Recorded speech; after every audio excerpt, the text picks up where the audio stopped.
Ferrari arrives in the Austrian mountains at the Spielberg F1 circuit, a track that combines zones with different characteristics. Based on various technical factors discussed in this analysis, Ferrari has every chance of delivering a solid performance this weekend at the 4.318-kilometer Red Bull Ring, provided it can optimize both setup and performance. Spielberg poses several challenges, even more so than the Canadian Grand Prix at the Circuit Gilles-Villeneuve in Montreal, where the Italian team missed a major opportunity to make the most of the SF-25's potential. The primary obstacle remains the compromise required on certain tracks to balance performance between high and low-speed sections.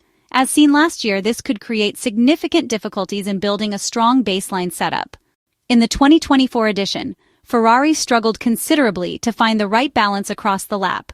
The Maranello team's engineers and technicians were dealing with a narrow performance window, just as they are now.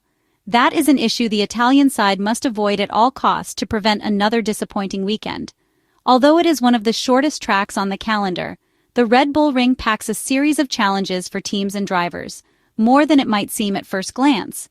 High temperatures, slow sections, and a sequence of high-speed corners that put significant energy into the tires make it difficult to find the right setup compromise. In addition, achieving a strong lap time, especially in qualifying, requires maximizing the use of the exit curbs in some of the fastest sections. This is a crucial factor not to be underestimated by teams that tend to, or are forced to, run with particularly low ride heights. A delicate compromise is needed between Sector 2 and 3. Between the first and second sectors, the track features two low-speed corners, turns 1 and 3, and a medium-speed turn 4. This is the section where the Ferrari SF-25 single-seater could ideally build a strong foundation for the lap. One crucial element to consider is that all three sectors are very short, which means time gaps between cars will be tighter. This will bunch up the field, but it also increases the importance of every small detail. The area where the SF-25 might struggle the most is between turns 6 and 9, fast, sweeping bends where average corner speed rises.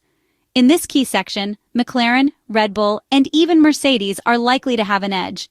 Ferrari must maximize performance here and minimize final gaps by finding the most effective compromise possible. A stable platform is necessary, but must not come at the cost of low-speed behavior, especially during acceleration phases. Reducing squat to allow the floor to work better may hinder traction. Other cars are more stable in high-speed corners and can therefore run greater suspension travel, enabling earlier throttle application in tighter sections. The absence of major bumps in Austria will allow teams to run lower ride heights, which is a key area where Ferrari often struggles. However, the many heavy braking zones could work in the SF-25's favor, as its stability under braking may become a key asset. The Austrian circuit is nestled among the beautiful Styrian hills, on the slopes of the Alps, and is surrounded by thin air that reduces the oxygen flow necessary to cool the power units and brakes. The layout is deceptively simple. There are only 10 corners, but the accelerations and braking zones are extremely demanding. Longitudinal stress is therefore predominant, though lateral forces should not be overlooked, especially in corners 4, 7, and 8. The required aerodynamic load is medium to low to best exploit the multiple straights on the track. One of the main challenges throughout the weekend will be cooling the braking system and power unit. Both components are heavily stressed due to the long straights and intense braking zones, while cooling is made more difficult by the thin air, as the circuit sits over 700 meters above sea level. Another major performance factor is tire management, and as always, tire management is closely linked to the SF-25 setup. This weekend, Pirelli is bringing the C3, C4, and C5 compounds, namely the same selection used in 2024. Tire stress at the Red Bull Ring in Austria is relatively low because lateral forces are mainly concentrated between turns 6 and 9. Instead, tires are subjected to more longitudinal stress due to the constant acceleration and braking phases that define this track. Tire wear data shows uniform degradation across all 4 tires, with slightly less wear on the front right due to the higher number of left-hand corners. However, particular attention should be paid to the various elevation changes, which can easily lead to lockups that accelerate wear. Overtaking is made easier by the multiple straights, but qualifying and race strategies remain extremely important. Predicting how the SF-25 car will handle these compounds is difficult, given the many variables involved. However, the absence of the C6 is good news, as that tire has proven particularly difficult for Ferrari to manage. The track surface also tends to get very hot, which makes tire management more challenging, especially for the rear axle. The key challenge will be to control tire temperatures, particularly on the surface. Failing to do so could create porosity on the rear tires, leading to overheating. Ferrari faces the following equation. Failing to build a good setup inevitably leads to poor tire usage, a crucial aspect in compensating for the SF-25's main weaknesses. This is the gamble, to balance all of these factors across the entire Spielberg weekend. And it is a fine line, as Ferrari tends to gain or lose performance easily. If the Maranello team's engineer and technicians manage to bring the new floor, the aerodynamic platform could become more manageable with a wider operating window. The opportunity to do well in the Austrian Grand Prix weekend is there, but it will require extreme precision across every area outlined in this video. Ferrari is therefore determined to turn the page after the controversy that erupted at the Canadian Grand Prix.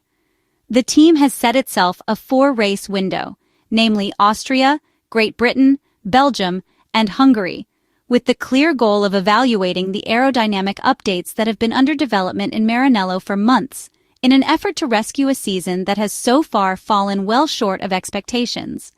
These expectations had been set by those within the team who had openly spoken of fighting for both Formula One World Championships. The SF-25 single-seater has proven disappointing, but the technical department, led by Leclerc, is working on a solution with a new floor and the long-awaited rear suspension.